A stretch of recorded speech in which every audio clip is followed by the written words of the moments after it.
Welcome to Let's Talk About It Sunday, an extension of KELA's weekday local talk show featuring a variety of subjects of local interest. This program was pre-recorded, so we're unable to take live calls on today's show.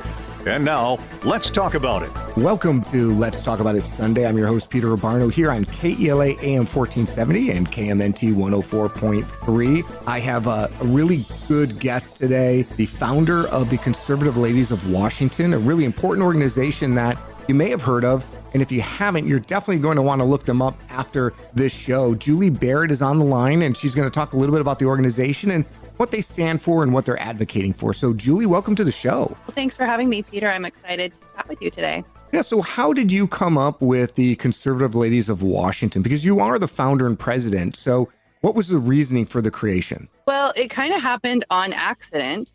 I was kind of vocal and outspoken on some of the Facebook neighborhood groups that I belonged to. And I had never been involved in politics or government until around late 2015, 2016, during that presidential election that Trump came on the scene. And he was entertaining. And so I started paying attention to it. And I realized that we were really at a crisis point in our country. And so I started speaking up. I started learning things. And late 2019, that had gotten me kicked out of a number of groups just because I had a different point of view. Even when I brought it up politely, people didn't really care for it. And so I decided to start my own group where I could connect my conservative friends with other conservative lady friends, and they could all chat with each other, have a open place to dialogue.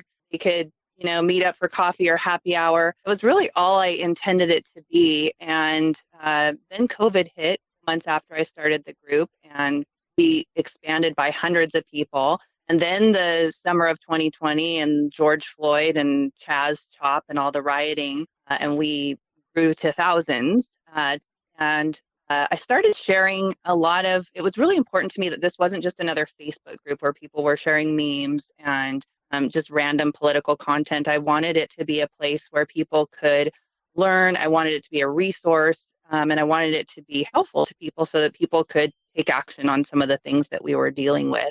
And so my husband said, well, maybe you should actually make this into a legitimate organization. Well, that's brilliant. So that's what happened. And when I set out to make it an organization, I thought, it would be a place for, to connect like-minded individuals. And in March of 2021, my 14-year-old daughter was held hostage at a youth shelter in Seattle, which then connected me with another story probably for a different day, but then I got connected to former Representative Brad Klippert through that ordeal. And that he introduced me to the legislative process. I had no idea, really. I mean, I knew it existed, but I'd never paid any attention. Together, Brad, taught me that I could utilize the power of my organization to influence legislation. And I caught on pretty quickly, and I felt like God was leading me to, pay attention to this and to educate other citizens about the process and how they could make their voice heard. And so then in 2022, I personally became very active in the session. And then when we started ramping up for 2023, our membership built a legislative action team and really took on a strategic approach to the 2023 session. My whole goal there is just to alert citizens and educate citizens as to what's going on. So that's kind of how we got to where we are today. Well, and if you're just tuning in to Let's Talk About It Sunday, I'm your host, Peter Abbarno, with the Conservative Ladies of Washington founder, President Julie Barrett. She was just talking a little bit about how the organization got started. And Julie, I want to rewind a little bit because I think there's a lot of women and men too who feel the way you felt years ago, where you're in a group or an organization and you feel muffled. You feel like you can't express your views or else you're going to be ostracized or kicked out. And that I think there's a lot of folks who resonate with that feeling. I mean, do you get that, or do you get a lot of your members get that same feeling? They get kicked out and they're looking for a place that they could just express themselves or be heard. 100% across the board, and people are afraid to speak up. They're afraid, and whether they're in a neighborhood Facebook group or a school district Facebook group, they're afraid to speak out if they have. I don't even want to say conservative views. I just want to say views of sanity and decent humans. Because the left has gone so far off the cliff that, I think a majority of citizens, regardless of political affiliations, have kind of the same core beliefs, right? They want to have the right to raise their children. They want to be involved. They want, public safety. They want safe communities. They want their kids to be able to go out and ride bikes.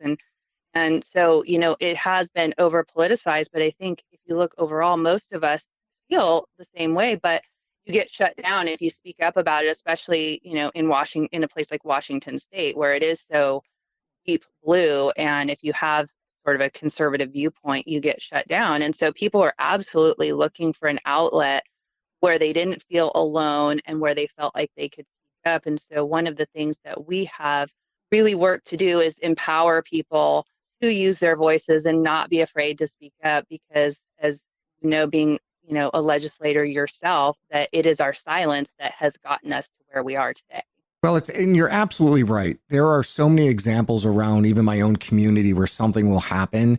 For instance, there'll be a reading club for kids and I just don't like the material. So we just take our kids out of the reading club without actually expressing ourselves on why we're objecting and why we need to change it. And that's where your organization has really stepped up and taught individuals how to be proactive, because you're not just, as you said, becoming another Facebook group. You're testifying on legislation. You're engaging with your legislators to let them know there are other viewpoints out there in their district. Can you talk a little bit about that kind of proactive legislative process and how you're helping to change things? Absolutely. So what we did, this 2023 was really our first full legislative session as an organization. So we formed a legislative action team, which is a group of our members and men and women. We opened up our membership this January to men, and we have had, this year, we've had more men join than women, and they are very engaged. They love to be put to work. So we formed this team, and in the team is broken out by committee. So there's people on the team that focus on the bills for a particular committee. And as you know, there were, I think, over 2,000 bills dropped this session. You need a lot of people that can watch the bills and see what's going on. And then we would put out, as the bills moved through the session, we would put out calls to action through social media and emails, giving citizens an easy way that they could take action, whether it was the 30 seconds to sign in on a bill and register pro or con, to email your legislator, or to show up and testify. And one of the things that we've really worked hard to teach citizens is you don't have to be an expert in government or legislation to participate in this process. Like I said, I've never done this before. And you just have to have common sense, and it helps to have a team of people that are willing to sort of help others put together a 60-second or 90-second testimony, whatever it is. But it's so important for people to make their voice heard so that the legislators have some, power behind them when they're trying to debate these bills in executive session or on the floor, to say, hey, we had all these citizens show up and testify or to sign in on this bill, then they don't want it. When people don't show up, how do you debate that? You have the other side that all they're paid people, because they're from activist groups and lobbyists and that sort of thing. So they have plenty of people on the other side that show up to all of these bills. Well, and what I think is great about what you're doing too is you're getting other folks from the community to testify. I know, sitting in a lot of committee hearings, I appreciate more hearing from Joe Smith or Jane Smith from my district who's having an issue than I do paid lobbyists or that same person over and over and over again, because it becomes white noise. And so you've done a great job by saying, hey, especially in committees like state government and tribal relations, for instance, where I've sat on as the ranking, you'll get people from around the state who will call in on a particular issue. And that, to me, is much more impactful and is going to help long-term move the needle.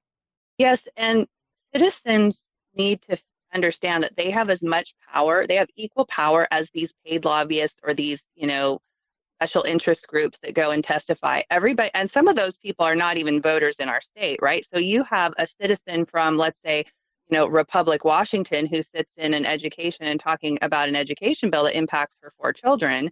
Her one vote is just as many as the OSPI representative that shows up. and probably even more so because she's going to talk to all the other parents in her community that are also voters. Right. Right. And good legislators will pull those testifying lists during the hearing and contact those folks. I know when I'm in a hearing, one of the first things I look for is who signed in and who testified from my district so I can message them and say, thanks for sharing your voice. And that to me has a greater impact than any agency expert trying to testify. Well, I was just going to say, I think that I hear from a lot of citizens who have testified, and when they get that response, it's very encouraging for them because then they realize how important it is, so they'll show up again. Yeah. Or they'll tell other people, because the biggest thing is not, like you said, you have the same people that show up and testify over and over again. The best thing we can do is have, hundreds of citizens involved in this process. So it's not always the same people every time. And so the legislators do realize that a lot of citizens are really concerned about what's going on in Washington. Yeah, no, absolutely. Let's talk a little bit about some of the issues that the conservative ladies of Washington have either supported and advocated for or opposed. I know one issue that's always been kind of and dear to my heart is education. And one thing that you've advocated for is greater choice for parents, greater options for parents, whether you're poor, whether you're rich, whether you're black, whether you're white, giving parents, empowering them to make some school decisions for their kids that best fit their lives. And that's something that I know that you've been an advocate for. Yes. And as a mom of 4, I can testify that all 4 of my kids are very different, have different learning styles. And, any parent that has more than one child will say these kids are all extremely different and they have different needs. And to try to put kids in a box and not really giving parents and families choice in education is really a disservice to our children, to our students, and especially to communities, that are lower income, that don't have the ability to choose beyond what's in their neighborhood. Because we're not giving them that option. We're not giving those people, which is what, the Democrats say that the public education is to serve, is for equity and all of that. But really, it's hurting those people that don't have, access to some of these things that they need with what school choice would give them. You are listening to Let's Talk About It Sunday, an extension of KELA's weekday local talk show. Stay tuned. Let's Talk About It Sunday edition will return in a moment. Okay, and now back to business. Listen on the air and online. KELA. Let's talk about it. Good morning. You're listening to Let's Talk About It Sunday, an extension of KELA's weekday local talk show. This program was pre-recorded, so no live phone calls on today's show. If you're just tuning in to Let's Talk About It Sunday with me, your host, Peter Abbarno, my special guest today, Julie Barrett with the Conservative Ladies of Washington, talking about some of their priorities. And we're talking about school choice right now. One of the things, Julie, it's interesting because Washington has, at least the majority in Washington, prided themselves on being progressive, yet it seems like the East Coast states, like even New York and New Jersey, have far outpaced Washington in terms of school choice, especially with their investment in charter schools and certain options. Why do you think that is? I mean, why do you think Washington is behind on providing parents more options? I think that, what I've witnessed as I've been participating in this legislative process is that the legislators seem to be very beholden to the teachers' unions, which seems to be a big funding mechanism. And we have in our state the highest per pupil cost here, which I think, I don't know off the top of my head, I think it's over 18,000 per pupil per year. And a lot of teachers are making over 6-figure salaries. And there's a lot of money going through our education system. And I know that there's a lot of that money that goes into politician pockets. And so I think that's a big part of that teachers union is a big part of why we're not seeing the movement towards school choice that really we need here in Washington.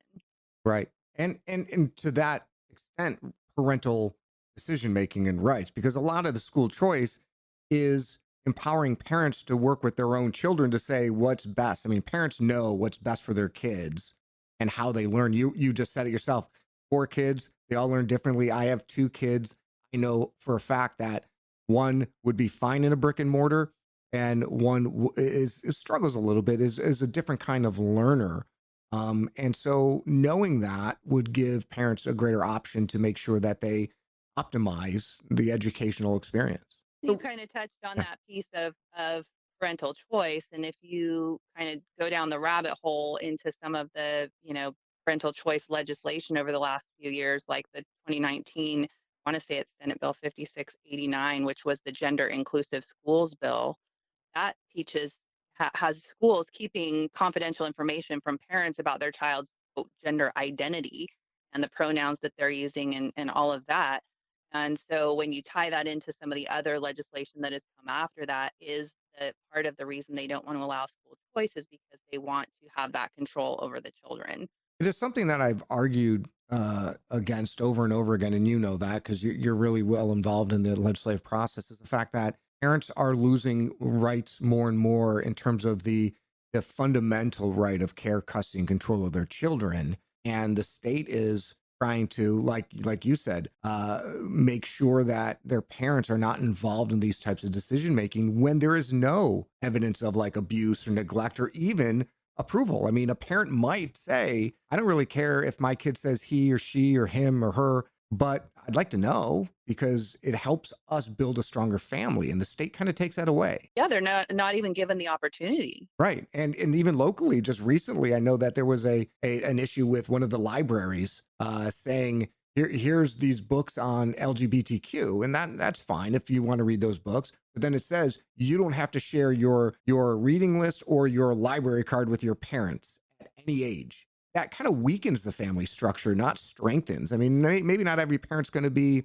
as welcoming as others, but shouldn't they have that discussion to try to build that bond? Well, and I think that's the goal. I mean, it used to be that, parents were your safe place and parents were, that foundation for the kids. And now it's like you've got this structure of government and, education or wherever that be, healthcare, where they are trying to weaken it, like you said. And so they're teaching kids that parents aren't the safe place and maybe you can't trust your parents and parents aren't even given a chance. And it's very extremely concerning. Well, and I think this year that was most evident in Senate Bill 5599, right? I mean, that was the bill regarding kids who run away and the state doesn't have to provide the parent with any information regarding where they are, especially if they're seeking, gender affirming or treatment or counseling.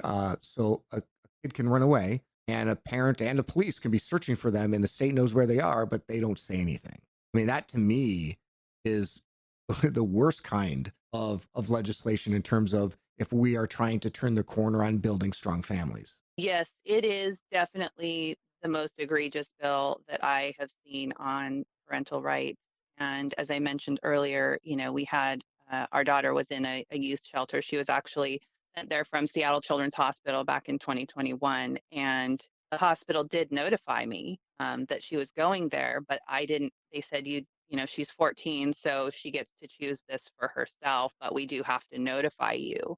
Well, what 5599 does is they turn off that parental notification. So now, rewind and say that law is in effect. My kid could go from the hospital to the youth shelter.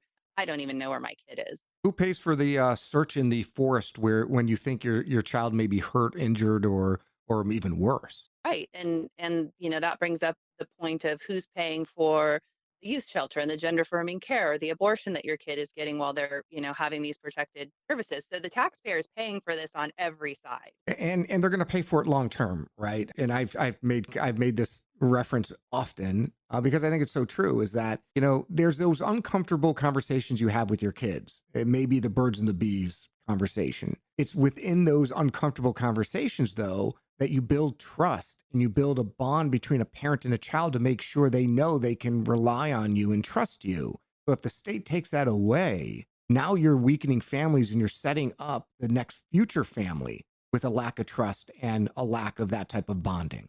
Right. And is the goal then for the child to only trust government? Which it seems the point, as you made the reference earlier, and I guess I would be a little remiss if I didn't also blame some of the parents, because parents have not just allowed it, but then not fought for their rights when they're taken away. That's one of the things that we try to do with Conservative Ladies of Washington. Like I said, I was not involved in this until, just the last few years. And admittedly, I was sleeping on the job. I was sending my kids to school. I had no idea what the agenda was behind the scene. And a lot of people are like that. You don't have to feel guilty about it, but you do have to. Now is the time. If when you know better, you have to do better. And so now, if your eyes are open, you have to stand up and you have to take action, because if we continue to bury our head in the sand, they're gonna just keep pushing this. As you've seen, it's inch by inch, and that's where we are today. They're going to keep going.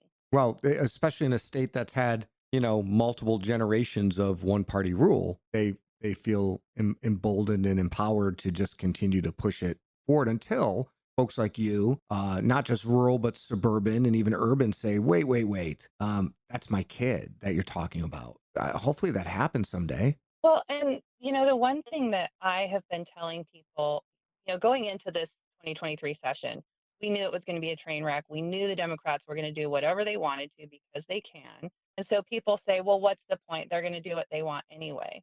Well, are you okay with not making your voice heard and being silent and letting them do it? Or are you going to speak up and be the person that says, you know what, they did this, but I told them not to do it. And we also didn't want to let them do this in the dark. And so it was our mission to shine a light on all the garbage that was going on in this session and show citizens what was happening, so that the Democrats just couldn't push all these bills and then all of a sudden they become law and people are like, when did that happen? So, it's just really important not to be silent. You talked a little bit about you talked a lot about what you do during session and reaching out to legislators. So what do the Conservative Ladies of Washington do in the interim between the end of session or the end of a special session and then January when session gets kicked back up and you start engaging in hearings? Well, that's a great question. We are doing something. This 2023 is a first year for a lot of things, and we are doing we're calling it our Summer Legislative Smackdown series, and it's an 8-week series of webinars on Zoom so that people from anywhere, whether you're on vacation in Eastern Washington on a Tuesday night, you can join us from wherever, and they're all being recorded. The webinars have a panel of legislators and other people that might be experts on the topic. So there's actually 7 different topics that we're covering. Education is going to be a 2-part. You're going to join us on Tuesday for our elections and voting. So what we'll do is we'll talk about some of the laws that were passed this year and in previous years to let people know, what happened and what they can expect. And also what good bills maybe got dropped that people don't know about and how they can champion those bills to maybe get them a hearing next session, and what they can do to take action to create change. So it's about educating and empowering people to do something, to take action. And then once we roll into the fall, we will ramp up our legislative action team again and start working directly with our legislators in our weekly meetings to get ready for the 2024 session. Well, and it sounds like you have a lot of communication plans, a lot of education plans. And I know I'm going to get this question. How do I get in contact with the Conservative Ladies of Washington? Do they have county by county chapters? Is it just statewide? Where can I find more information, maybe donate or join? Can you get that information out? Yes. So our website is conservativeladiesofwa.com. We've got a lot of information on our website. We have a lot of articles about legislation and how, we really want to draw that line of how it impacts you as a citizen in your day-to-day life. They can become a member on our website. They can donate from our website. We are statewide because our main focus is legislation. We just wanted to pick a lane, and that seems like something that we're doing very effectively. So we just really want to expand on that and grow that. Our members make up our legislative action team. So people that join us can choose to be part of our legislative action team, which meets every Monday night on Zoom. And even throughout the off season, we continue to do that so we can keep messaging to citizens and empowering people to do things during the off season, because as I'm sure you're well aware, the Democrats don't take time off, and so neither will we. And then they can find us all over social media. We're very active on social media. Any platform, Conservative Ladies of Washington. And you have blogs and email updates, and people can contribute, you join. And I guess nothing holds people back from, if you get a bunch of Conservative Ladies of Washington who live in Lewis County or Thurston, they can get together whenever they want and also continue to talk. It's a great option for a lot of folks who do feel they're not able to express themselves. So Julie, I really appreciate you joining the show today, and I am encouraging all of my listeners to go to conservativeladiesofwa.com, learn more information about the Conservative Ladies of Washington and Julie, and then contribute, join, and be part of the difference. So thank you for joining me today. Thank you so much for having me. This is great. Yeah, great. And thanks for listening to the Let's Talk About It Sunday show. Up next is going to be Fox News and Fox News Sunday. We'll talk to you next Sunday.